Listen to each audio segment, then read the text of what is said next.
60. Just really proud of those guys, man. Just everybody in our team. I think Brock's played at a pretty high level since he's gotten in this league, and I honestly think he's playing very well. Now he throws to the near pylon, and it's caught by McCaffrey. Touchdown, 49ers. Yeah, I mean, we just got to take it one game at a time, one drive at a time, one play at a time. We got to get better. Got to watch the film, get better at practice, and go from there. The last NFL Sunday of 2025 was one of the best NFL Sundays of 2025. Multiple games coming down to the final play, setting up 2 division championship games next weekend. There were 2 hook and ladder highlights for the ages. Both of those teams that completed them lost the game. And here in Cleveland, that sound you hear, folks, is the crying of moping, sad sack Steeler fan. What's up? Good Morning Unsportsmanlike is on ESPN2. We're on Sirius XM Channel 80. We're presented by Progressive Insurance. Emmett and I are in for Evan, Canty, and Michelle. I'm Aaron Goldhammer. He is Emmett Golden. We are live at the Palatial Studios at ESPN. Cleveland, Emmett, 2 classics. The Eagles hang on, beat the Bills.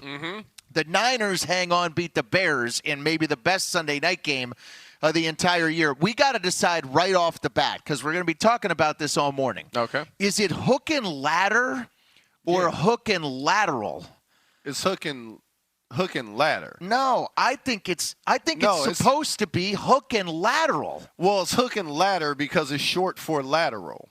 It's not ladder. There's no ladder. Like, where's the ladder?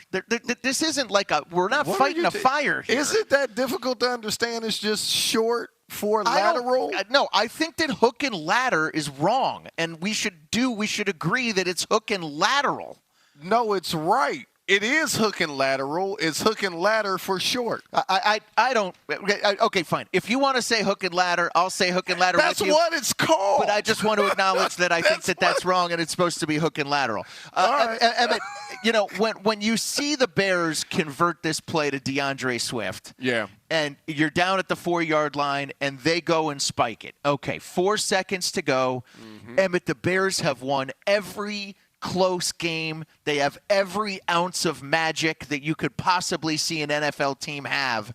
You got to be thinking in that moment that Caleb Williams is going to make. Last night, 24-33, 303 yards passing, 3 touchdowns, 1 interception that started the game that was a pick 6. He straightened up right after that. Yeah, and was 5 total touchdowns for him later. He did, and winning everybody's fantasy league. Exactly. And not to mention, Christian McCaffrey had an excellent night on the ground, over 140 yards rushing. Look, man, there's some good football teams in the NFC and in the AFC. It's top heavy. This is what I'm learning about the NFL. Now that we've gotten towards the end of the season. There are the haves and the have-nots. And the 49ers have. The Bears have. And you saw it go right down to the wire last night. It's funny, we have the Tom Brady, Aaron Rodgers, Peyton Manning generation of quarterbacks. Then you have the next generation, which is Allen and Mahomes, to me, really running that show.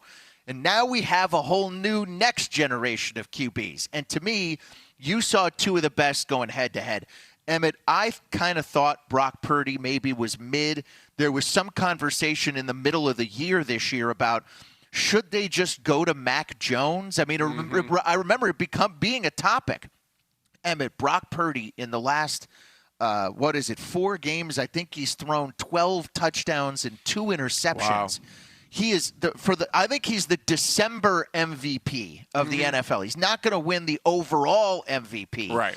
But I think because he's taken a team to a Super Bowl before, he is one of the quarterbacks who's left who I trust the most in a big game.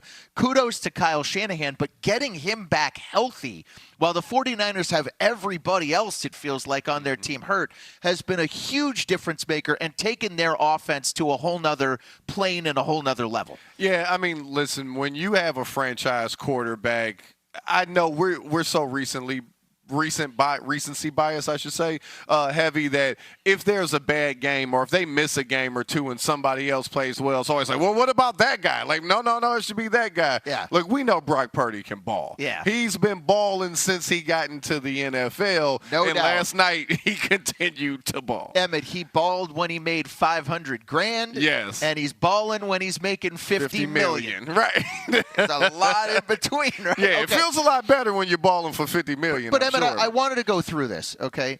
Here are the last names of the guys that are making plays for the 49ers last night with Purdy. Ready? Okay, yeah. Okay, Brandon Ayuk, not available. Debo Samuel plays for Washington. Okay? Right. Ricky Pearsall had 5 catches for 85 yards. All right. Jake Tonjes had 7 catches for 60 yards and a touchdown. Mm-hmm. Jawan Jennings had 2 catches for 42. He had the play of the game, the touchdown that put the 49ers ahead for good. McCaffrey, Demarcus Robinson, Kendrick Bourne, the fullback, Kyle Juszczyk. Those are the guys. Yeah. This is not T. Higgins and Jamar Chase that are catching these balls for the 49ers, and yet somehow they're still getting it done. Yeah, I mean, Kyle Shanahan. That's what that tells me, is that he's such a good coordinator and play caller that he can get guys open regardless of what their names are. And maybe Brandon Ayuk didn't realize that. You know, I mean, he ultimately got paid, and that whole situation's crazy. But you don't necessarily – superstars help. If you got a great play caller, you don't necessarily need them. And, you know, as long as you got the quarterback, and you got Christian McCaffrey, by the way, who is a pretty good playmaker. Let's not forget about him. So you got him, but other than that, you got Kittle standing over there. You got Brandon Ayuk driving a car 90 miles an hour by the stadium. Yeah. Like, it's pretty impressive that they're doing this with this group. Emmett, meanwhile, I think this game last night kind of had 2 winners in a way. Okay. Because I think the Bears are a force to be reckoned with on offense. Their quarterback now is playing with so much confidence, and he makes some plays that I can't believe, and he misses some throws that I can't believe. Right? You know, so it's with Caleb, it's all over the place. I thought Collinsworth on NBC did a great job of basically saying it's awesome. You know, running to his left, throwing back across his body on a rope, right to Luther Burden, bang, 30-yard gain. Bears fans going nuts, and also Cole Kmet's running wide open over the middle, 5 yards away. Sails it over his head. He sails it over his head. Yeah. That's where Caleb is in his development, but he is capable of making some, I think, the most impressive highlights almost now of any quarterback who's left in the playoffs. He throws for 330 and 2 TDs. And Loveland has totally come alive and has proven his worth as a draft pick. And I think this Luther Burden is now a beast. He had 8 for 138 and a touchdown in this game. The Bears come up 4 yards short, but Emmett, I think they proved nobody's going to want to see Chicago in the playoffs, and I think they were the most entertaining team of the regular season. The team that won, like, I don't know what we call that award, like the most entertaining team or the best television. The MET? Yeah. Yeah, they were the MET. Or maybe they may not win the Super Bowl, but they're going to win the Emmy. Okay. You know? All right, the Golden Globe for highest Chicago Bears. That's Emmett, I thought they were also a winner even though they lost. They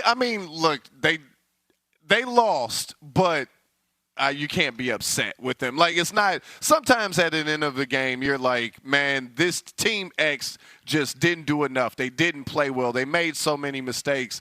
Nah, man, this was a slugfest. Yeah. You know, both teams played well, again, outside of their defenses, who, you know, it was only 1 or 2 plays made throughout that. You're right. This was Hagler-Hearns. Yeah. You know what I mean? They were just standing in the middle of the ring, just throwing haymakers, one after another after another. It was a Rocky Apollo Creed, right, in the middle, in Rocky 1 and 2, right? There were no grapplers. No. In this matchup. This was a bunch of heavyweights swinging. Emmett, there was not much defense being played.